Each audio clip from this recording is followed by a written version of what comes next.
ससुराल का पहला गमला। गोविंद अपनी माँ राधा और बहन नेहा के साथ रहता था। वो एक बहुत ही बड़ी कंपनी में काम करता था। ऐसे ही एक दिन गोविंद अपने कमरे में सारी लाइट्स बंद करके लेटा हुआ था। तभी वहाँ गोविंद की माँ राधा अपने बेटे के कमरे में आती है और उसको इस तरह अकेले अंधेरे में लेटा हुआ देखकर कहती है, अरे गोविंद, क्या हुआ बेटा? आज तूने अपने कमरे की सारी लाइट्स बंद क्यों कर दी है और इस तरह अकेले कमरे में क्यों लेटा हुआ है? कोई बात है क्या? नहीं माँ, ऐसी कोई खास बात तो नहीं है, पर मेरे सर में काफी दर्द हो रहा है, इसलिए मैंने खुद को इस तरह आराम देने की सोचा थोड़ी देर अकेले कमरे में रहूंगा तो मन के साथ दिमाग भी शांत हो जाएगा और क्या पता मेरे सर का दर्द भी गायब हो जाए। अरे बेटा, सर का दर्द ऐसे अकेले शांत बैठने से गायब नहीं होता।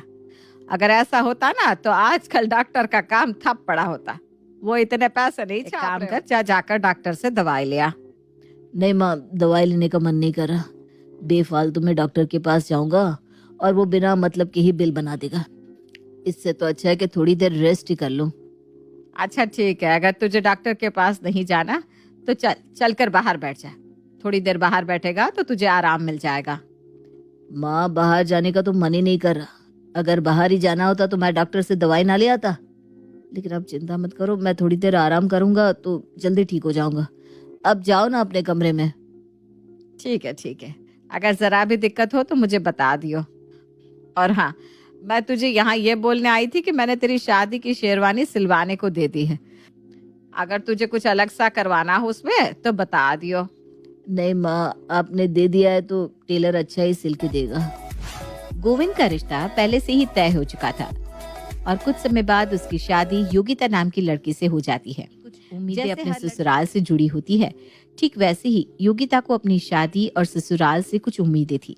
शादी के बाद योगिता अपने ससुराल आती है तो उसकी ननद नेहा उसको पूरा घर दिखाने लगती है। पर ये क्या, जैसे ही योगिता अपने घर की बालकनी में जाती है तो वो अपने घर की हालत देखकर हैरान हो जाती है, क्योंकि उसका घर पूरी तरह बंद होने के साथ साथ उसकी बालकनी भी चार दीवारी से बंद थी। ये देखकर उसकी आंखें फटी की फटी रह जाती है और वो अपनी ननद से कहती है, ये क्या है ननद जी, ये तो पूरा घर ही बंद है, आप लोग यहाँ कैसे रह लेते हो? मेरा मतलब है कहीं से कोई धूप नहीं आ रही, आप लोगों को इस तरह से घुटन नहीं होती क्या? नहीं भाभी, हम लोगों को घुटन नहीं होती क्योंकि हम लोगों को आदत है ऐसे रहने की। और वैसे भी देखो ना, अभी यहाँ रोशनी होती और हर जगह से खुला होता तो यहाँ पर धूल मिट्टी और शोर शराबा होता।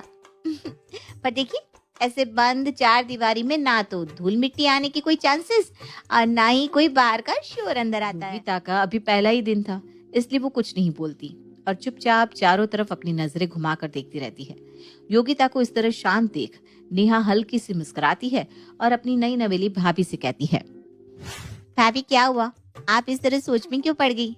अब नहीं कुछ नहीं, मैं तो बस ऐसे ही घर को देख रही थी। भाभी, आप किसी भी चीज की टेंशन मत लो। आपको जब भी किसी चीज की जरूरत हो आप मुझे बता देना, मैं आपकी हर जरूरत को पूरा कर दूंगी। और हाँ, यहाँ रहकर टेंशन नहीं लेना।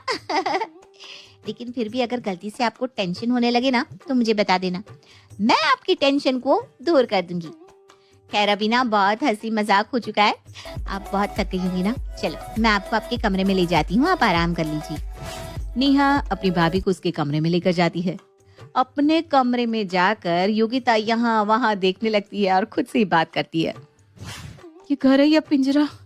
अरे यहाँ तो धूप ही नहीं दिख रही, ऐसा लग रहा है मैं किसी जेल में बंद हूँ। यहाँ तो एक खिड़की तक नहीं है, पता नहीं कैसे रहते हैं यहाँ। खैर कोई बात नहीं योगिता, आज की रात जैसे तैसे निकाल ले, कल से बालकनी में आधा एक घंटा तो जरूर बैठूंगी। इतना बोलकर योगिता गोविंद का वेट करने लगती है। कुछ देर बाद जब गोविंद योगिता के पास आता है तो, गोविंद जी बुरा मत मानना, एक सवाल करूं क्या? हाँ योगिता, पूछो। गोविंद जी यहाँ पर खिड़की ही नहीं है, चारों तरफ सिर्फ दीवार ही दीवार, क्या आप लोगों का दम नहीं घुटता यहाँ पर? नहीं योगिता, ऐसा कुछ नहीं है, तुम अभी अभी आई हो ना यहाँ, इसलिए तुम्हें ऐसा लग रहा है। धीरे धीरे तुम्हें भी यहाँ रहने की आदत हो जाएगी। चलो अभी मुझे ना बहुत तेज नींद आ रही है, कल ऑफिस भी जल्दी जाना है, इसलिए सो जाओ।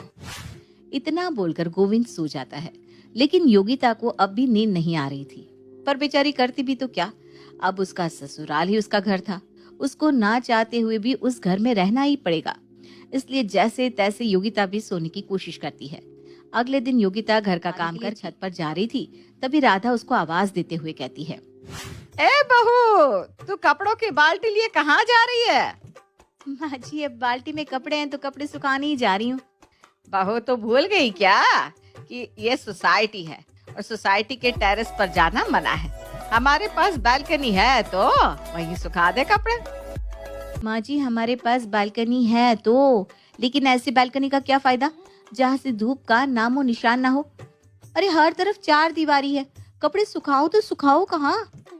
बहू तेरे आने से पहले मैंने भी इस घर का ख्याल रखा है और मैं भी कपड़े सुखाती हूँ, इसलिए तुझे जितना कह रही हूँ तू उतना ही कर। जाकर बालकनी में कपड़े सुखा दे।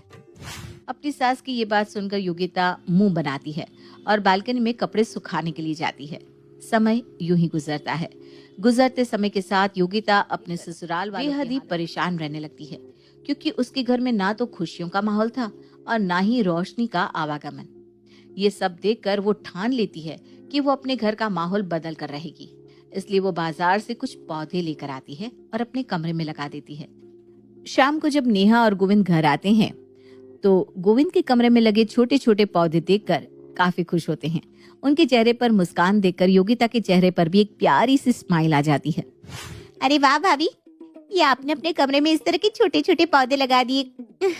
आपने तो अपने कमरे का नक्शा ही बदल दिया। हाँ योगिता, वैसे ये पौधे सच में बहुत प्यारे लग रहे हैं। मतलब इन्हें देखकर ना एक अच्छी वाइब आ रही है। इन्हें देखकर मन खुश हो रहा है। यही तो मैंने भी बहू को कहा जब से बहू ने इस घर में कदम रखा है, मानो खुशियों का तो भंडार ही आ गया है। नहीं माँ जी, ऐसा नहीं है। मेरे आने से कुछ यहाँ आई थी तो मुझे अच्छा नहीं लग रहा था, इसलिए मैंने ये छोटे छोटे पौधे यहाँ लगा दिए। अब आप ही देखिए, ये छोटे छोटे प्यारे प्यारे पौधे कितने अच्छे लग रहे हैं और इनकी वजह से आप सभी के चेहरे पर प्यारी सी मुस्कान है। योगिता की बात से सभी सहमत होते हैं। इस तरह अब सभी लोग योगिता के कमरे में ही ज्यादातर अपना समय बिताते। धीरे धीरे उनके घर में खुशियां भी आ रही थी। ये देखकर कहीं ना कहीं योगिता को बहुत अच्छा लग रहा था। ऐसे ही समय बीतता है और बीतते समय के साथ सभी लोगों के चेहरे पर चमक आ जाती है और प्यारी सी मुस्कान भी। ऐसे ही एक दिन अपने पूरे परिवार वालों के साथ वो चाय पी रही थी, तभी राधा अपनी बहू से कहती है, बहू जब से तू इस घर में आई है तब से तूने मेरे घर की रंगत ही बदल दी। कहाँ हम लोग ज्यादातर टेंशन में रहते थे, हम लोग अकेले रहना पसंद करते थे, लेकिन तेरे आते ही हम पूरी तरह से बदल गए। नहीं माँ जी, ऐसा कुछ नहीं है। मेरा तो काम ही है सबके चेहरे पर मुस्कान लाना, और इन सब में अकेले मेरा हाथ नहीं है, बल्कि इन पौधों का भी है। इस घर में ना तो धूप आती है और ना ही रोशनी। साथ ही यहाँ पर पौधों की भी कमी थी, जो कि मैंने पूरी कर दी। भाभी मैं कुछ समझी नहीं, आप कहना क्या चाहती हैं? मतलब ये कि जब तक घर में रोशनी या बाहर की हवा नहीं आती, तब तक लोगों का माइंड फ्रेश नहीं होता और वो खुश भी नहीं होते। मेरे कहने का सीधा सीधा मतलब यही है कि जब तक इस घर में बाहर की रोशनी, बाहर की हवा नहीं आएगी, तब तक इस घर में और लोगों की तरह खुशियां भी नहीं आएगी। इस घर में जिस तरह कपड़े नहीं सूखते और जिस तरह लोग टेंशन में रहते हैं, अगर वो बाहर की हवा और बाहर की रोशनी का आनंद लेते हैं तो वो पूरी तरह से ठीक रहेंगे। बहू तू क्या कहना चाहती है मैं सब समझ गई हूँ, इसलिए मैं तुझसे वादा करती हूँ अब इस घर में भी रोशनी आएगी। इस घर की बालकनी में भी पौधे हुआ करेंगे। इस घर की बालकनी भी औरों की बालकनी की तरह खुलेगी। अपनी सास की ये बात सुनकर योगिता को बहुत खुशी होती भी क्यों नहीं। उसने अपने ससुराल में खुशी लाने का और अपने ससुराल को बदलने का खुद से वादा जो किया था, जैसा योगिता चाहती थी वैसा ही उसके ससुराल में होता है। इससे ज्यादा अब योगिता को और कुछ नहीं चाहिए था। समय बीतता है और बीतते समय के साथ बहुत जल्द राधा अपनी बालकनी को तुड़वा देती है और बालकनी को तुड़वाने के बाद वहां छोटे छोटे पौधे लगाकर अपने घर को नए और शानदार तरीके से सजाती है।